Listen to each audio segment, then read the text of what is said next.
Every day, millions of women around the world do battle against a silent enemy. You can't see it on the outside, but inside, it seems hell-bent on destroying lives. That enemy is breast cancer. But every day, women are also winning that fight. One of those women is Shalon Jackson, a nursing professional from Fayetteville, North Carolina. Just ask, and you'll find out you are looking at the picture of strength and resilience. I would tell people that I had breast cancer before, and it was like, well, you don't look like you've been through. Oh, yeah, I have. I've been through it. Her initial diagnosis got the dread that is familiar with way too many women.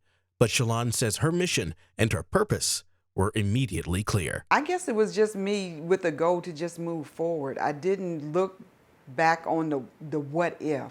What if I don't make it through this? And so she did. And in 2011, she was cleared of cancer after finishing her treatments. But less than a decade later, the unthinkable. I started having chest pain. And it may have been happening a little longer than like the early part of the year, but I went to my PCM and I explained to her, like, I'm having some chest pain. I don't know what, not chest pain, but breast pain in that area. So lo and behold, I went and got an ultrasound, and that's when they found the tumor. So Jackson mounted up for another fight with a seemingly demonic disease. It was really like devastating news. But I would think in 1 second, I cannot believe that this is happening. But then the next second, okay, I went through this before, I can do this again. I think I tried to block out everybody else's story that I've heard that this happened to, because I'm like, okay, I'm gonna be fine. I'm gonna be fine. We're gonna fight this. I'm gonna be fine. But it was just hard having to tell like my mom again and tell my sister again. And then I had to tell my daughter. Shalon's story is unique, but she's not alone. The Centers for Disease Control and Prevention say nearly 250,000 new cases are diagnosed in women every year. Health experts say Black women are particularly vulnerable to breast cancer. The occurrence of breast cancer is higher in Black women, and the statistics range from 20 to 40% higher. That's Reverend Dr. Barbaretta McGill, a nursing and spiritual professional who served Central North Carolina for decades. She says genetics aren't the only reason Black women are attacked by breast cancer more than any other group. It has to do more with the disparities of being Black or a woman of color.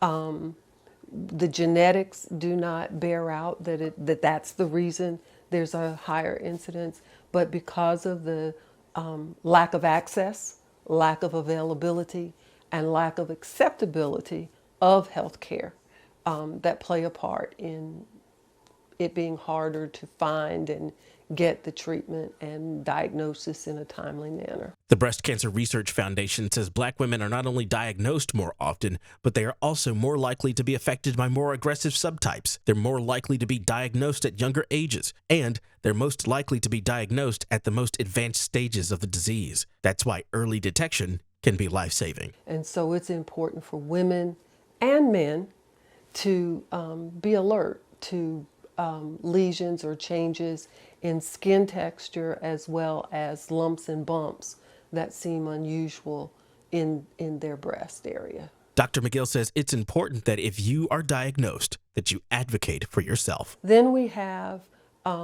people not finding the available health care acceptable and feeling like they're not heard, not respected. Their descriptions of what's happening with their bodies is not listened to.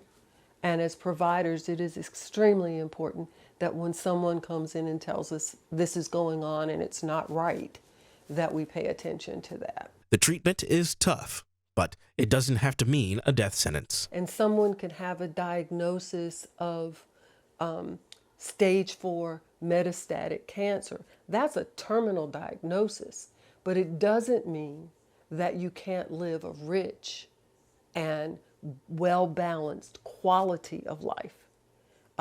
Yes, there are challenges with the treatments, but they can be lived with and balanced if we have that village of emotional support, spiritual support, physical support, and financial support. And of course, doing those things physically, that will help us be victorious in dealing with the illness. Dr. McGill and Miss Jackson, both sorors of Delta Sigma Theta Sorority Incorporated, say leaning on faith along with medicine can be crucial to winning the fight. God created us as holistic beings. He made us mental, He made us physical, He made us emotional, He made us social. And all of those pieces are important to be tended to, if you will, in the care of a person. I just feel like I've always had a relationship with God. I got diagnosed the first time. They did the biopsy, and then this feeling of doom just came over me. And I heard God say, get ready for the storm. Again, I'm looking around in my car. It's like, I heard actual words in my ear, get ready for the storm. And I just broke down. I was like, this is it. But I knew God had my back. If he's telling me get ready for the storm, he's letting me know I'm going to go through a storm, but I have to go through it to just know what he can do for me. And Shalon says she keeps her circle small, but they are a mighty group that surrounded her when she needed it most. My sorors, that first time when I was out, Bridget came over one day with a basket. It had probably every gift card to every restaurant that was in Fayetteville. It had reading material. It had crossword puzzles. It had my favorite candies, which Bridget said I like old people candy. It had all of my favorite candies in there. Just everything, and cards, and just, I've never felt like I didn't have any support. Even when there were times when I just didn't want people around because I just want to lay here and feel how I feel, and I don't want anybody talking to me. Bridget and my sister knew, okay, well, we're going to give her some space, but we coming back, but we're going to give you some space. And so they know me that well to know when I needed that space.